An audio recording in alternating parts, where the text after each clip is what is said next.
Voilà. J'aimerais ce matin faire quelque chose d'assez particulier. D'habitude, j'ai eu quelques remarques quand je suis sur scène, je suis très sérieux.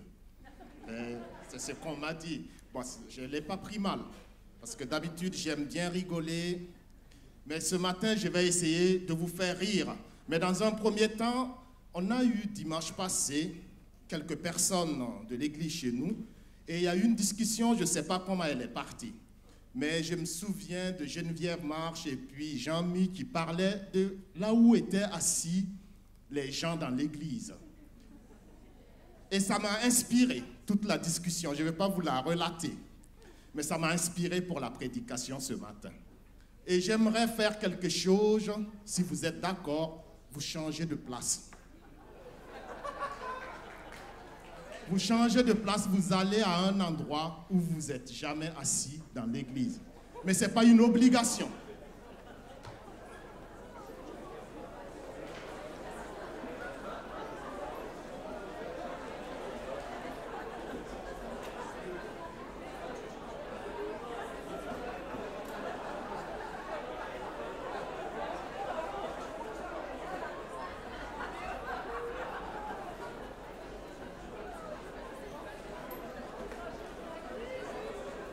Voilà.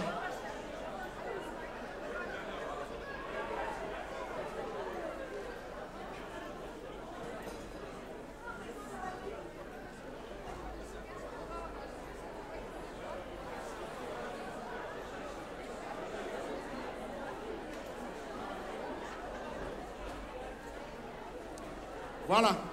Pendant que vous êtes en train de finir de changer de place, je vais vous raconter une histoire pour un peu rigoler moi-même, pour ne pas être trop sérieux pendant ma prédication.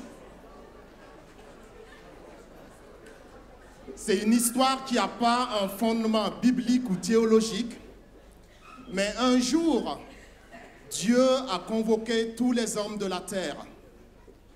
Il les a demandé, j'aimerais savoir quel a été l'homme qui a été le maître, qui a été le chef de famille chez lui.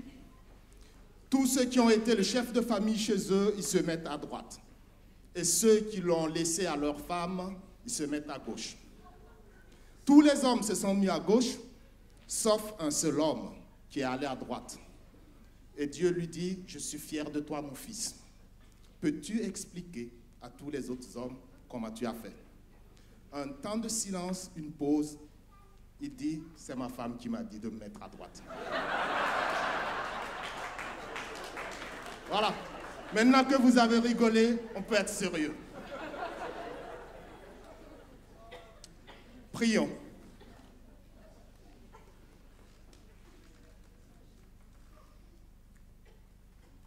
Reçois favorablement les paroles de ma bouche et les sentiments de mon cœur, ô Seigneur. Seigneur, ce matin, reçois favorablement les paroles de ma bouche et les sentiments de mon cœur. Tu viens, Seigneur, par ta présence, impacter ton peuple. Tu viens, Seigneur, nous éclairer. Tu viens nous conduire. Merci, Père. Amen. Ce matin, j'aimerais parler sur la traversée. Pourquoi Dieu veut que nous traversions? Pourquoi Dieu veut que nous soyons plus au même endroit? Pourquoi Dieu veut que nous soyons à l'autre bord? Qu'est-ce qui se passe pendant la traversée? Et je prendrai pour ce faire deux images de traversée. L'image la plus connue, bien sûr l'image de la traversée des disciples avec Jésus sur le lac Galilée, mais aussi une traversée unique et inhabituelle qu'on trouve dans l'Ancien Testament. Dans 2 Rois 7, 1 à 11. Le peuple d'Israël était divisé en deux parties. La Judée, le royaume de Juda et le royaume de Samarie. Mais le royaume de Samarie devait traverser d'un état de pauvreté à un état de richesse. L'idée de base ce matin, c'est que Dieu nous veut de l'autre côté. Parce que de l'autre côté, Dieu a quelque chose d'autre à faire avec nous. Dieu n'a pas qu'une seule chose à faire avec nous. Il a beaucoup de choses à faire avec nous et au travers de nous. Et quelquefois dans notre marche, on se tient d'un côté où Dieu ne voudrait plus qu'on y soit. Il nous arrive d'aimer tellement ce que Dieu a fait qu'on ne voudrait plus qu'il fasse une autre chose nouvelle. Il nous arrive tellement de nous contenter de ce que nous avons déjà vécu qu'on pense que c'est tout ce qu'il y a de mieux à vivre. Il nous arrive tellement, entre guillemets, de maîtriser Dieu qu'il n'y a plus rien de surprenant. Alors là, quand on commence à avoir une mentalité de maîtrise de Dieu, nous allons être giflés par sa grandeur incontrôlable. Dieu n'aime pas être comme une science que les hommes maîtrisent. Il n'aime pas qu'on commence à le mettre comme dans une boîte. Dieu est Dieu. Il fait ce qui est bon et ce qui est bon comme il lui semble.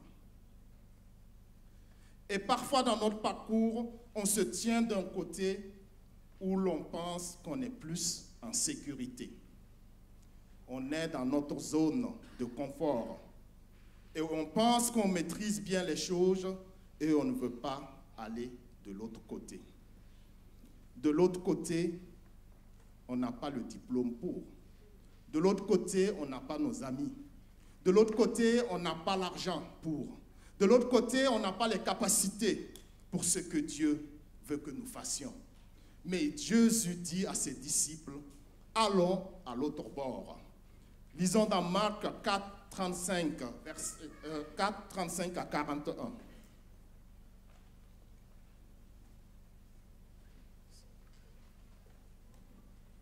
Ce même jour, sur le soir, Jésus leur dit, passons à l'autre bord.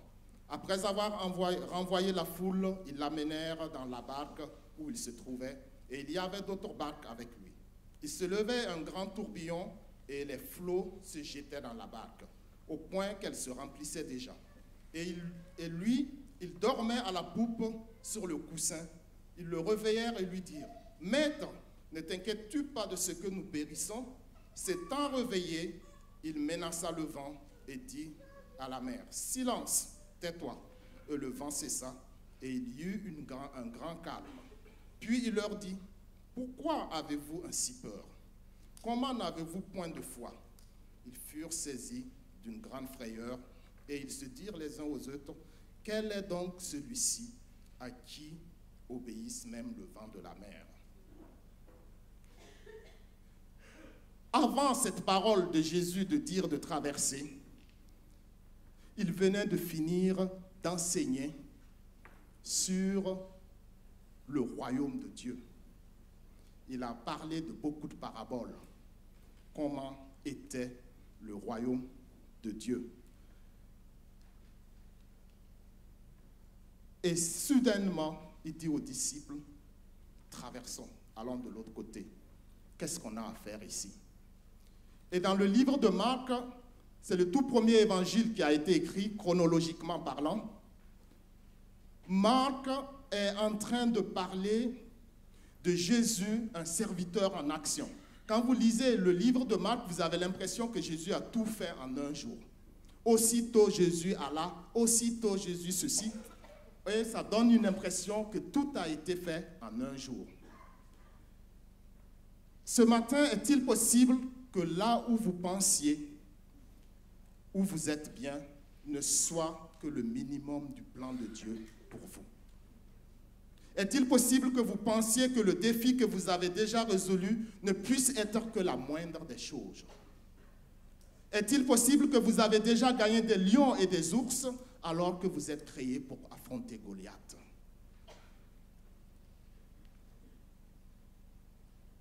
est-il possible que vous ayez déjà tout ce qu'il vous faut là où vous êtes actuellement et Dieu veut que vous ayez que lui là où vous allez? Et dans cette barque pleine d'insécurité, les disciples ne savaient pas où est-ce qu'ils allaient. Jésus, lui, il savait. Il les a dit, allons à l'autre bord.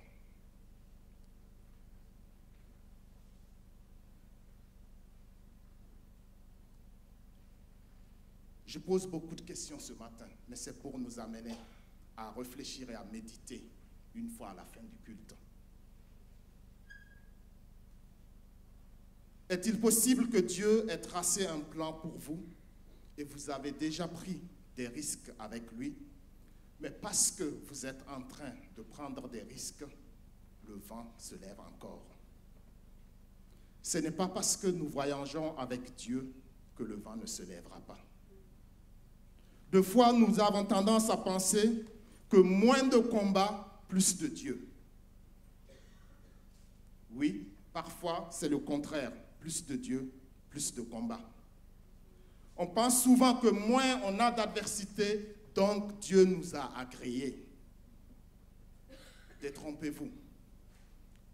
Il met devant moi une table entre moi et mes adversaires.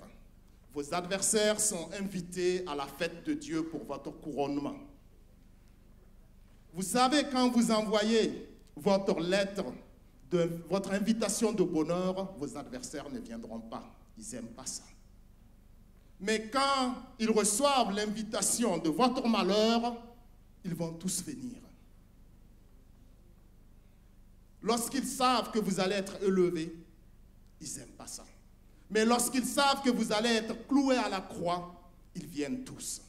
Et c'est en ce moment que le Seigneur dit, je vais vous montrer qui j'ai choisi. Frères et sœurs, j'aimerais que vous sachiez, les défis et les problèmes font partie de la marche vers notre destinée. Parfois, les problèmes ne sont pas des problèmes. Les défis ne sont pas des défis, parce que ça fait partie du plan de Dieu pour que nous puissions rentrer dans notre destinée. Et cette histoire de David et de Goliath, s'il n'y avait pas eu ce défi relevé par David face à Goliath, je ne sais pas comment Dieu aurait pu faire pour le positionner comme roi. Il n'avait pas la carrure, il n'était pas de la lignée royale.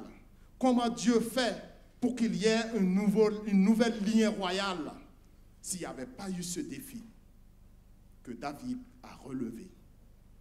Il n'aurait pas été en possession de rentrer dans sa destinée. Quand Jésus a dit « Allons à l'autre bord », il connaissait l'heure.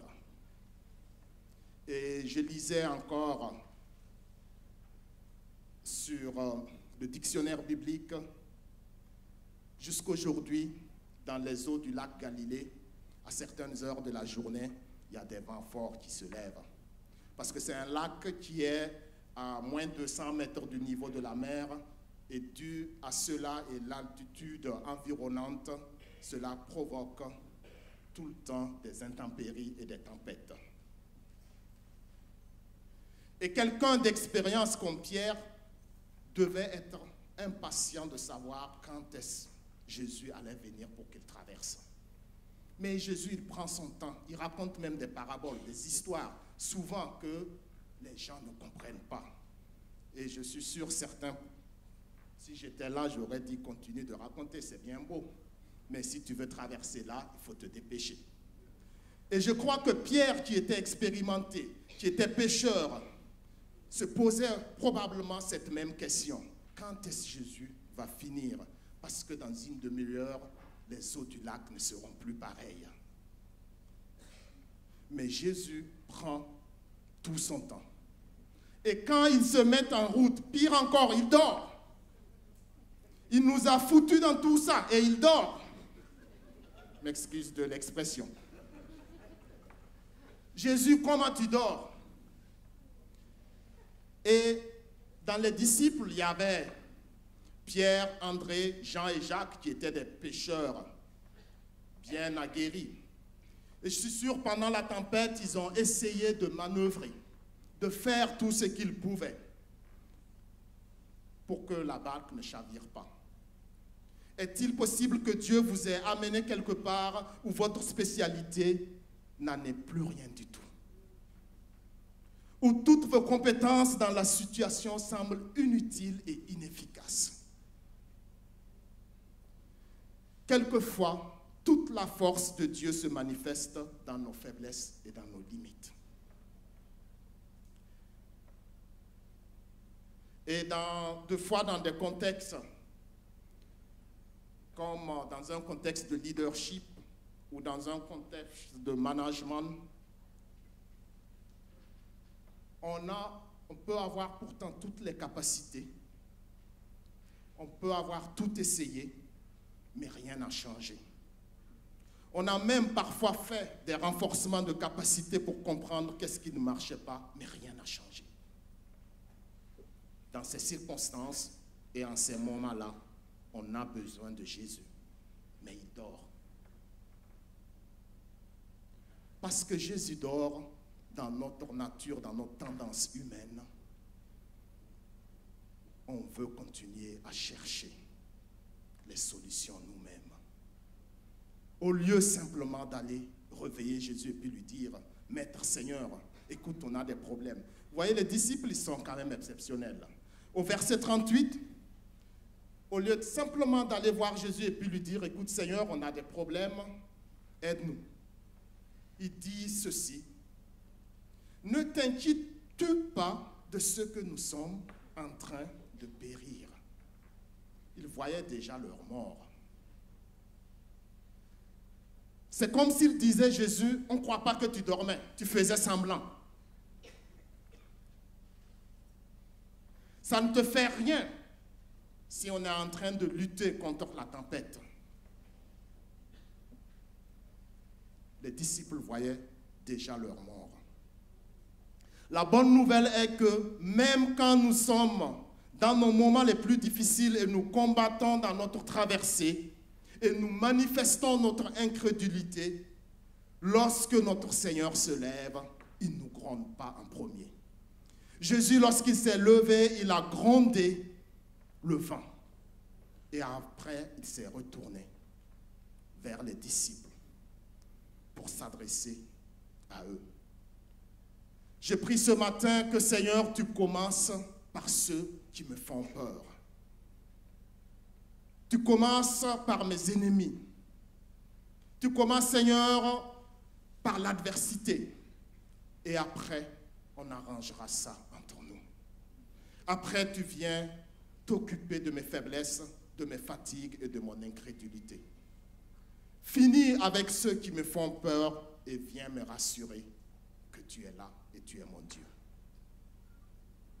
Nous avons besoin, dans ces moments-là, où on est dans le tourment, dans la tempête, même quand on est incrédule, toujours faire confiance à Dieu, que lui seul peut nous porter.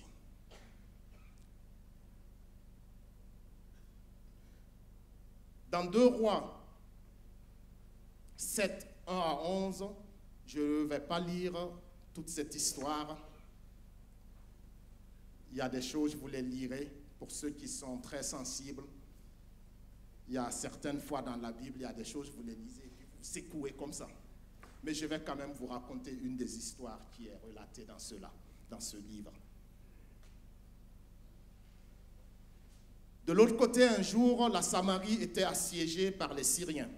Et Israël était maintenant divisé en 2 royaumes. Le royaume de Juda et le royaume de Samarie. Vous savez, à l'époque, lorsque on venait pour se battre contre vous, parfois la stratégie utilisée était de vous assiéger. On ne se battait pas contre vous, mais on bloquait les sorties. Personne ne sort, personne ne rentre. Pas de marchandises qui rentrent, pas de marchandises qui sortent. Et avec cette stratégie, où on encerclait la ville, on mettait l'économie en bas.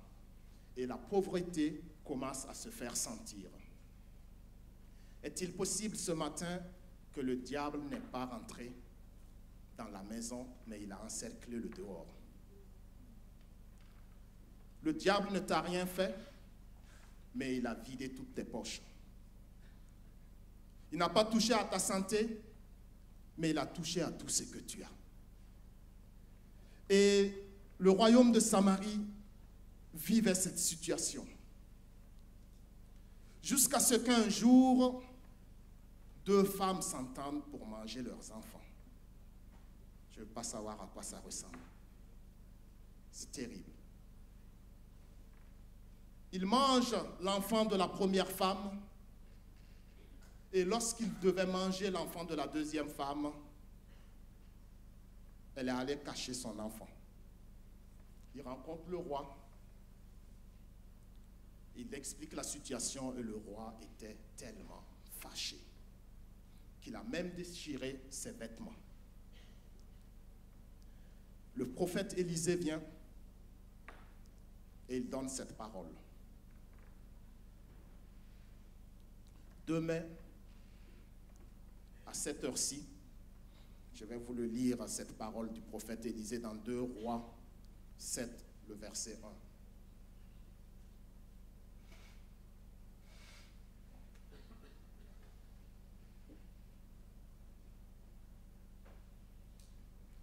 Élisée dit, écoutez la parole de l'Éternel. Ainsi parle l'Éternel. Demain à 7 heures, on aura une mesure de fleur de farine pour un cycle et 2 mesures d'orge pour un cycle à la porte de Samarie.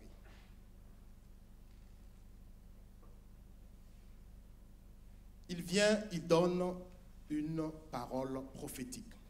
Au lieu d'annoncer du genre, ainsi parle l'Éternel, sa gloire descendra, il donne des précisions sur l'économie du pays. Il donne même le prix. C'est du genre, comme je dirais le prophète Jérémie parmi nous ici, vient le dimanche matin et dit, demain aux portes d'Oron, on aura la meule de gruyère pour 1 franc. C'est ce qui fait applaudir les fribourgeois, hein, je pense. Il donne une précision sur les prix. Est-ce que tu connais comment fonctionne le marché financier? Est-ce que tu connais comment on fixe les prix à la bourse? Oui, je ne connais pas ça, mais je connais Dieu. Et le prophète a parlé et ça s'est accompli. Dans cette période-là, un officier sur lequel le roi appuyait sa main dessus, s'est levé. On ne parlait pas de lui. Il donnait une parole prophétique et il s'est emmêlé et il a dit, même si Dieu faisait des fenêtres au ciel, pareille chose n'est pas possible. Je donne un résumé de l'histoire parce que c'est des éléments que je vais revenir vers la conclusion pour que vous compreniez pourquoi je donne tous ces petits éléments-là.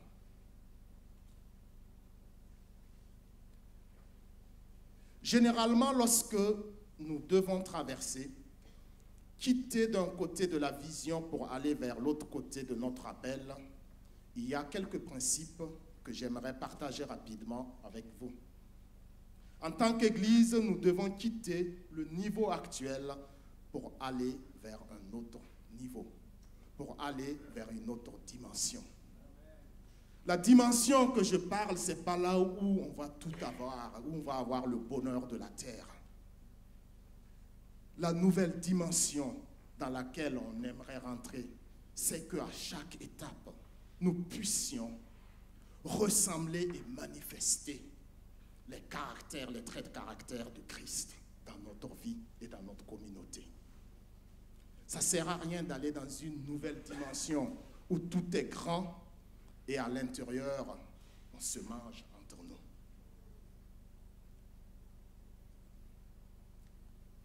Mais nous connaissons bien le danger, nous connaissons tous l'adversaire, nous connaissons tous l'ennemi de l'excellence, c'est le bien. Parce qu'on a déjà bien fait, on ne veut plus faire excellemment. Quand on se contente de ce qu'on a déjà bien accompli et qu'on pense qu'on a déjà atteint, c'est là qu'on commence à faire du surplace ou à reculer. Dans la vie, tout le monde avance. Si tu t'arrêtes, tu es dernier. En réalité, ce n'est pas que tu t'es arrêté, tu es en train de reculer parce que tout le monde avance. Généralement, dans un contexte collectif, lorsqu'il veut se faire une traversée, il y a environ 5 catégories de personnes. La première catégorie, il y a ceux qui sont prophétiques et qui voient comme Dieu. À un moment, on n'a plus rien à manger, on se mange entre nous, mais toi, tu penses que demain, il y aura renversement de l'économie. Je prie que dans notre Église, nous soyons des gens qui ne parlent pas d'après la réalité terrestre, mais qui parlons d'après la réalité céleste. Deuxième catégorie de personnes, les décideurs. Quand il faut aller dans une autre dimension de la vision, il y a ceux qui savent que c'est eux qui doivent décider.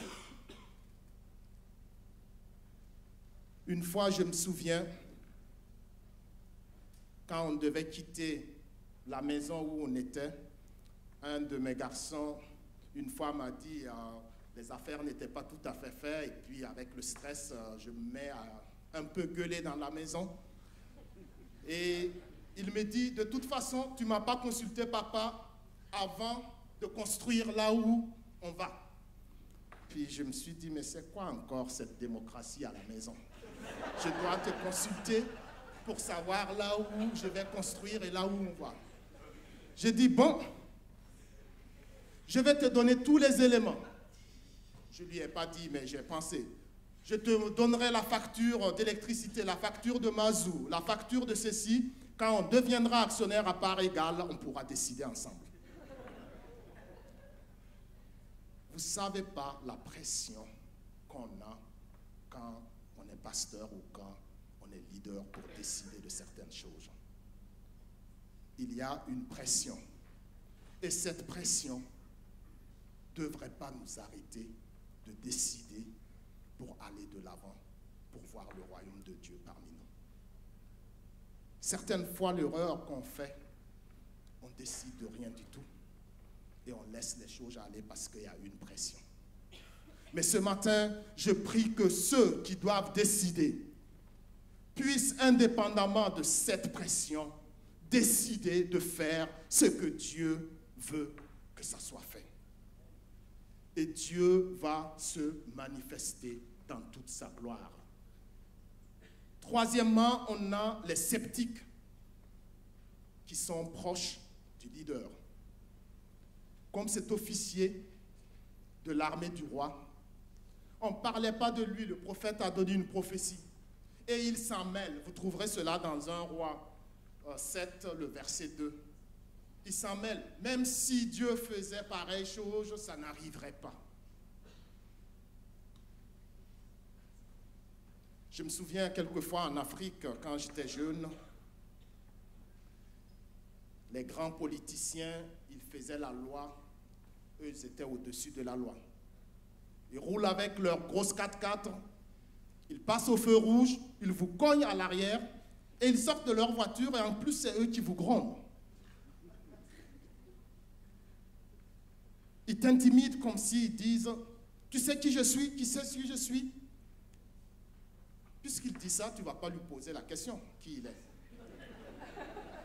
Mais en réalité, quand tu vas découvrir qui il est vraiment, il est le voisin d'un homme politique bien connu, avec qui il ne parle pas, mais il suffit d'utiliser ce nom-là pour t'intimider. Et la plupart du temps, les sceptiques qui sont autour d'un leader ou autour de nous utilise ces mêmes choses pour nous décourager et pour nous intimider d'aller plus loin. Quatrièmement, il y a le peuple qui a besoin d'orientation. Avant qu'on puisse aller à l'autre bord, où est-ce qu'on va, pasteur? Si je ne sais pas, je ne m'embarque pas. Qui est une sagesse logique humaine.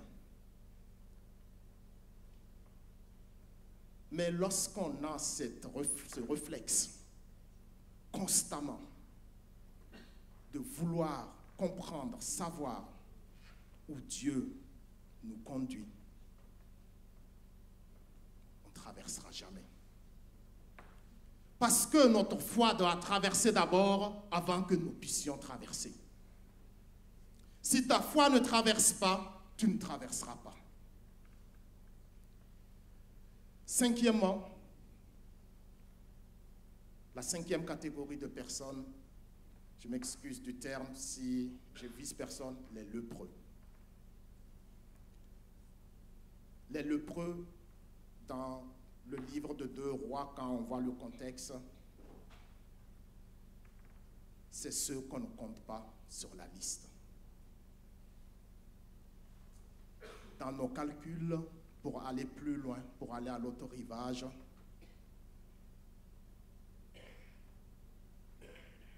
il y a des gens avec lesquels, souvent, ils ne viennent même pas à l'esprit.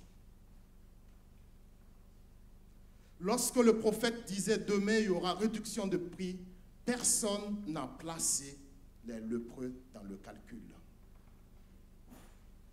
Et si vous lisez l'histoire, je vous encourage à le lire à la maison, vous verrez les lépreux qui étaient à la porte de Samarie se sont dit, si on rentre en Samarie, il y a la famine, on risque de nous tuer. Mais si nous allons du côté des Syriens, il y a possibilité de manger, mais aussi risque d'être tués. Ils n'ont pas eu de révélation particulière, ils n'ont pas eu une consultation prophétique. Ils se sont simplement dit, si nous allons de l'autre côté, il y a risque d'être tué et avoir à manger, mais de l'autre côté, il y a risque d'être tué, mais sans rien manger.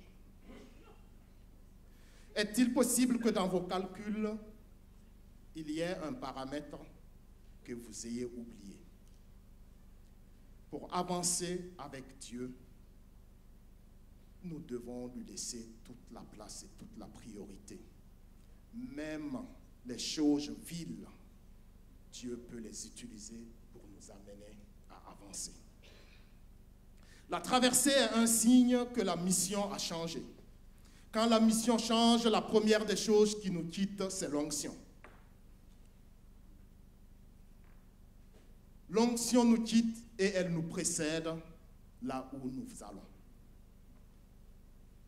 On continue à faire la même chose à l'église, le même programme d'église, mais l'impact n'est plus le même. Parce que le programme céleste a changé. Si nous n'écoutons pas cette voix de Dieu qui nous amène à un changement, nous n'aurons pas un impact, non seulement sur notre propre vie, sur les choses qu'on fait pour Dieu, on n'impactera absolument rien. Quelquefois, Dieu ne nous protège pas avant, il ne se bat pas pour notre cause parce qu'il nous attend à l'autre bord. Nous devons simplement lui faire confiance. Comme les amis de Daniel, Shadrach, Meshach, Abdel-Nego, lorsque le roi les a dit « Prosternez-vous devant ma statue », ils ont dit « Roi, même si Dieu ne nous protège pas, on ne se prosternera pas devant ta statue. » Et le roi a dit « Bon, jetez-les dans le feu. » On les prend pour jeter dans le feu et Dieu ne fait rien. Les gens devaient se dire, vous voyez, ils vont mourir pour rien. Leur Dieu ne fait rien pour les sauver. Mais la bonne nouvelle est que leur Dieu les attendait dans le feu. Parfois, Dieu est peut-être du côté où nous avons peur d'aller. Et si nous y allons, nous trouverons qu'il nous y attend.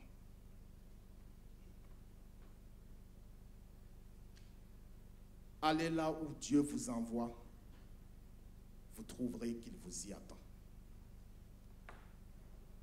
Deuxièmement, la traversée est un risque.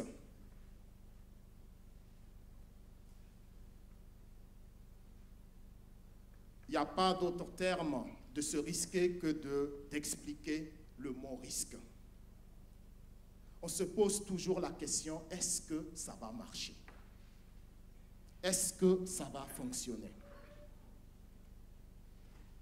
Et comme je disais tout à l'heure, les lépreux n'ont pas eu une révélation spirituelle. Ils n'ont pas eu une consultation prophétique. Ils ont simplement réfléchi. Si on va là, il y a possibilité de manger et de mourir, mais de l'autre côté, il y a possibilité de mourir sans manger. Parfois, il n'y a pas plus peureux que nous, les chrétiens. Et souvent, on se cache derrière chercher la volonté de Dieu pour masquer notre peur.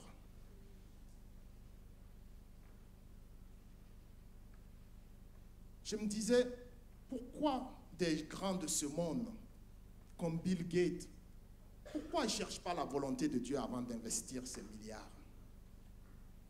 Ils laissent l'argent dormir quelque part jusqu'au jour où le Seigneur lui montre quelque chose. Souvent, nous, c'est parce qu'on n'aime pas prendre de risques avec Dieu. Ce n'est pas parce qu'on cherche la volonté de Dieu, mais c'est parce qu'on ne veut pas prendre de risques. Et il n'y a pas de situation sans risque. Ça n'existe pas. Que tu viens prier pour un malade, tu prends un risque.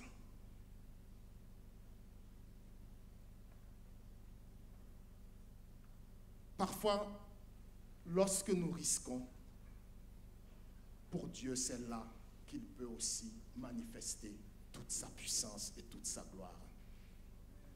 Troisièmement, celui qui a accepté de traverser a accepté de mourir. Il n'a pas peur de la mort. Si nous voulons quitter une dimension de notre vie à une autre, ça va absolument nous demander de mourir en nous-mêmes et de lever plus haut les intérêts de Dieu.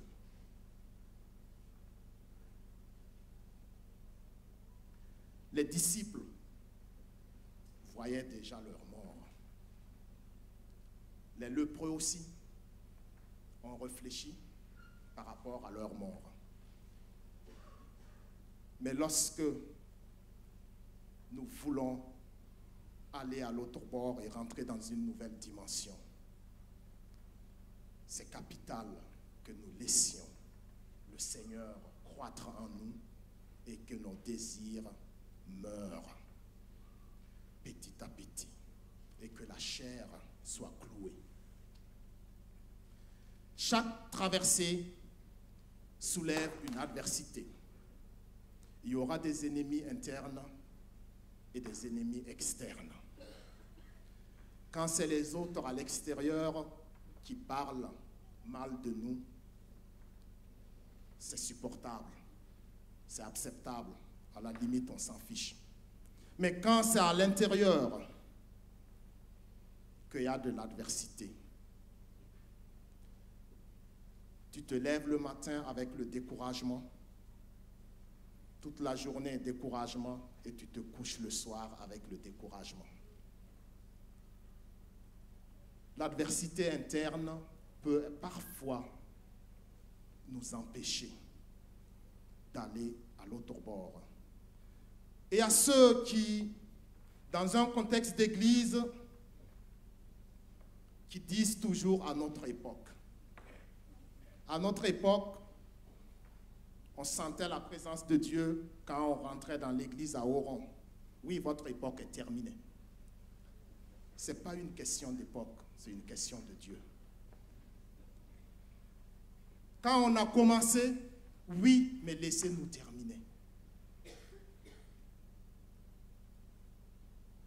L'adversité à l'intérieur empêche de rentrer dans la nouvelle dimension que Dieu a. Et l'exemple typique de ceux qui connaissent la formule de comment Dieu agit. Les enfants d'Israël, lorsqu'ils ont traversé la mer Rouge, Moïse a ouvert la mer Rouge avec un bâton. Ils arrivent devant le Jourdain, ils veulent que Dieu répète la même formule. Dieu ne la répétera pas. Il est le même, mais il ne fait pas de même. On est devant le Jourdain et Dieu voulait qu'il transporte l'arche et qu'il marche à l'intérieur de l'eau et le Jourdain allait s'ouvrir. Souvent, l'adversaire de la prochaine dimension de l'Église, c'est ceux qui ont connu l'ancienne dimension. S'ils ne laissent pas Dieu transformer et renouveler leur intelligence, ils bloqueront ce que Dieu est en train de faire. Et spécialement si on a des gens qui ont connu l'ancienne dimension et qui restent dans le leadership, ils ont tendance toujours à tout ramener à ce qu'ils ont vécu par le passé. Ce n'est pas que ce qu'on a vécu n'est pas une bonne chose. Nous devons nous inspirer, mais nous devons laisser toute la place à Dieu pour manifester sa gloire dans ce qu'il veut qu'on fasse aujourd'hui. Moïse n'était plus là et Josué n'était pas Moïse. Pourquoi voulez-vous que Dieu utilise les mêmes techniques, les mêmes choses avec Josué qu'avec Moïse? Et aussi, si on a traversé la mer Rouge, pourquoi avons-nous besoin de la retraverser? On est de l'autre côté. L'autre côté, c'est le Jourdain.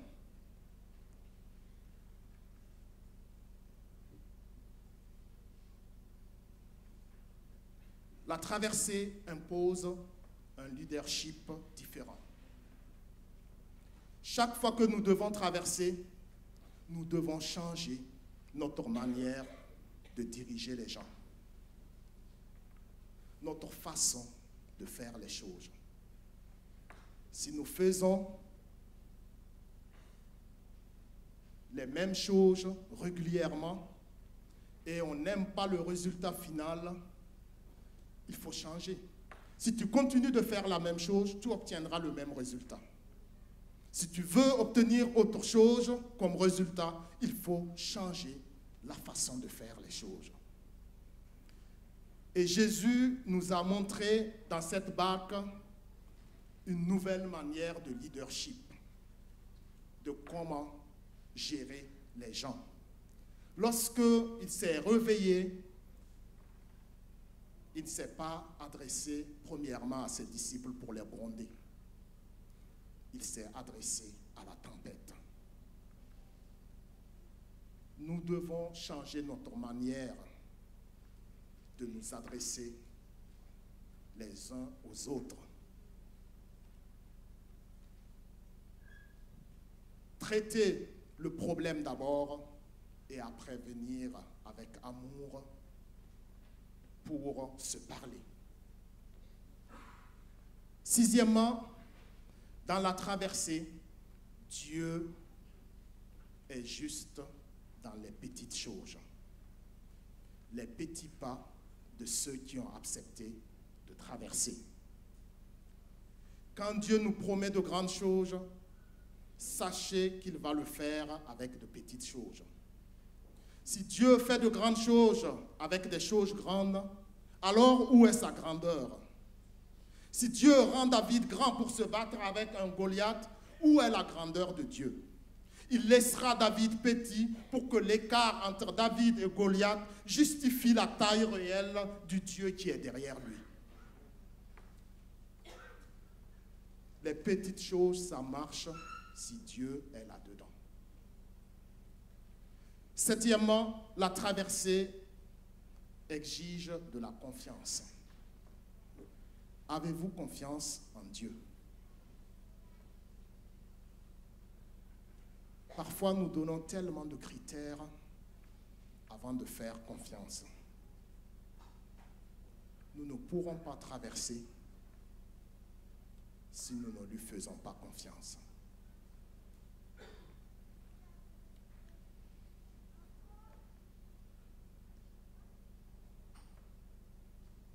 J'aimerais finir avec un exemple, il y a un point que je laisserai.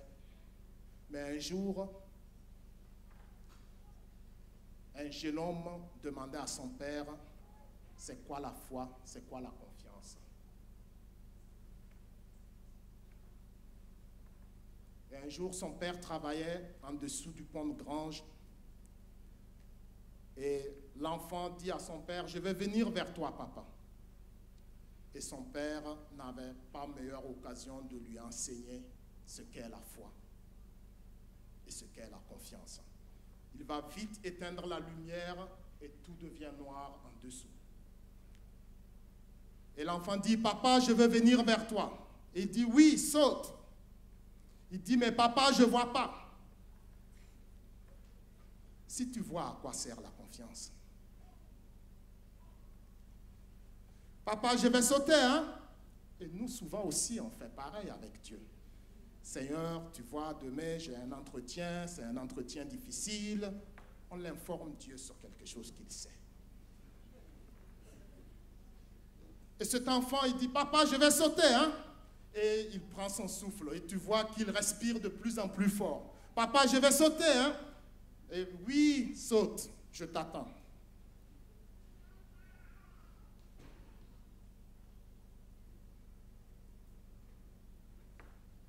Mais l'enfant ne voyait pas où est-ce qu'il allait atterrir, mais son père le voyait. Et souvent, ce n'est pas parce que nous ne voyons pas que Dieu ne voit pas. Il criait. Il criait au moment où il allait sauter. Ce n'est pas parce qu'il avait mal. Il criait parce qu'il défiait les lois de la physique. Il criait parce qu'il défiait les choses connues de son mental. Il criait parce qu'il ne pouvait pas anticiper cela. Il ne criait pas parce qu'il avait mal, mais parce qu'il était en train de se voir mourir. Est-ce que ce matin, nous pouvons mourir en nos stratégies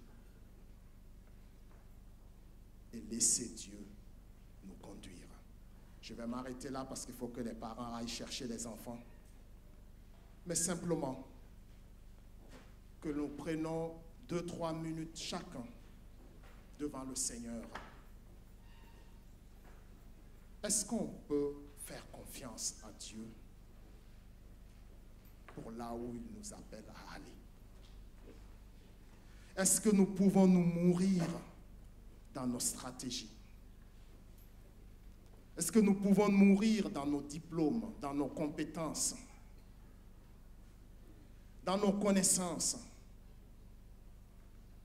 et faire confiance à Dieu pour qu'il nous amène à l'autre bord?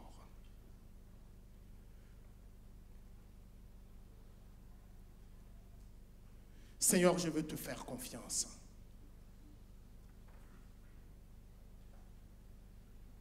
Et pas regarder à la réalité d'aujourd'hui. Je veux te faire confiance, pas parce qu'il n'y a pas la tempête. Je veux te faire confiance, Seigneur, parce que tu as dit, allons à l'autre bord. Et sur ta parole, Seigneur, on veut aller à l'autre bord. Donne-nous, Seigneur, d'être des hommes et des femmes qui ne nous appuyons pas à la logique terrestre, à la logique humaine, mais, Seigneur, que nous puissions nous appuyer sur ta parole.